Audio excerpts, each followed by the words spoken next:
大家好，欢迎来到罗富强观察室。本期我们聊的话题是美韩发表华盛顿宣言，核心内容主要是在半岛使用核武器。韩国总统尹锡悦访问美国，堪称美韩联合史上最具有标志性的事件。4月26日，韩美两国总统在会谈后发布华盛顿宣言，其以核武器使用作为核心的内容震惊世界。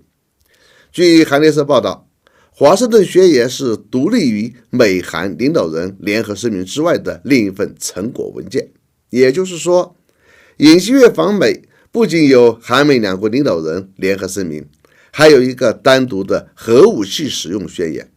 根据有关报道，我把这个华盛顿宣言的内容简单归纳出2个要点，逐一分析一下。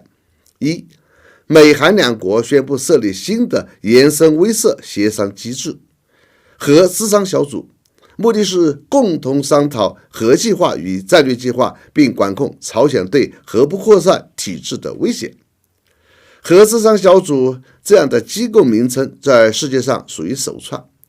美国与北约成员国、与日本、与加拿大等等盟友都没有过。美国与韩国成立这样的小组，那就说明这并非仅限于建立核保护伞，还包括了核打击。2、宣言的核心内容是，美韩两国决定在危机关头共同策划并执行，实现韩国常规作战力量对美国核作战的支援，并加强在朝鲜半岛执行核威慑所需的联合演练，并强调美国对韩提供的延伸威慑手段是包括核武器在内的一切力量。这一表述主要包括2个方面的内容：一是在战争进入危机关头的情况下，美国要在半岛使用核武器，而韩国负责美军使用核武器的相关支援；二是美韩两国在朝鲜半岛的重大战略不限于核威慑，包括核打击。我们再来看看尹锡悦对媒体的介绍，这更直白一些。尹锡悦表示，韩美商定在朝鲜进行核攻击时，两国领导人随即进行协商沟通，并承诺以此动用包括美国核武器在内的所有同盟军力，迅速采取压倒性的决定性应对措施。拜登则表示，美国绝不容忍朝鲜对美国及其盟友或伙伴发起核武攻击，若朝鲜发起核攻击，将招致政权灭亡。问题是，美韩现在对朝鲜的政策和动作就是步步紧逼朝鲜使用核武器，因为以朝鲜的能力，绝无可能使用常规武器抗击美韩两国的能力。美韩此举就好像是钓鱼核战争。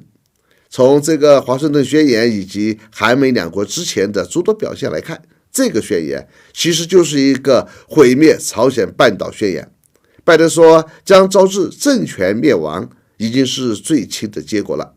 使用核武器岂止只会是政权灭亡，而是整个朝鲜半岛的人类灭亡。年迈的拜登上任以来，美国的对外政策可谓美国历史上罕见的进攻性，其重大的特征就是战争性，是一种痴迷于战争的执政风格。贸易战是美国最温柔的外交手段，其对象包括了自己的盟友，比如削减通胀法案，主要的目标是欧盟，引发了欧盟广泛的强烈不满。为了美英澳军事联盟，不惜违反核不扩散条约，要向澳大利亚提供核潜艇，